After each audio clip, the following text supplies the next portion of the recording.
Dans cette vidéo, je vous partage les phases de crise que j'ai traversées en mettant en place un cadre d'apprentissage avec mes enfants.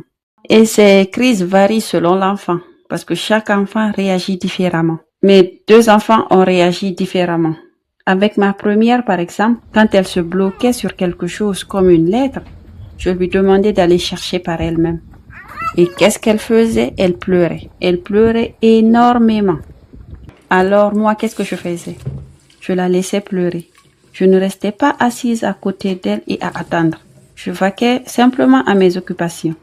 Et quand je voyais qu'elle s'était calmée, je revenais vers elle et je lui redemandais encore de chercher. Et si elle recommençait encore à pleurer, je la laissais encore.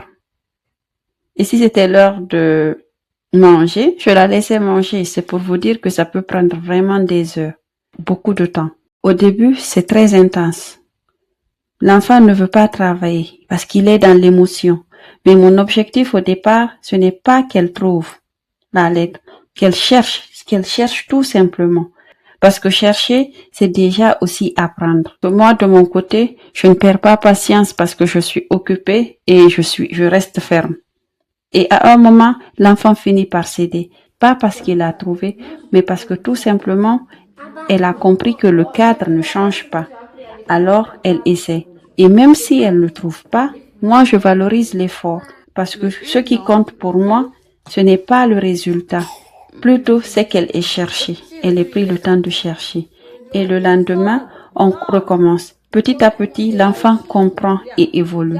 On ne fait pas ça pour nous, mais pour eux.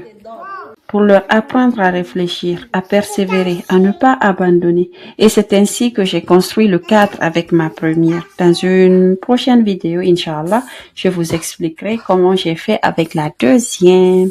Qu'Allah nous facilite à tous. Merci.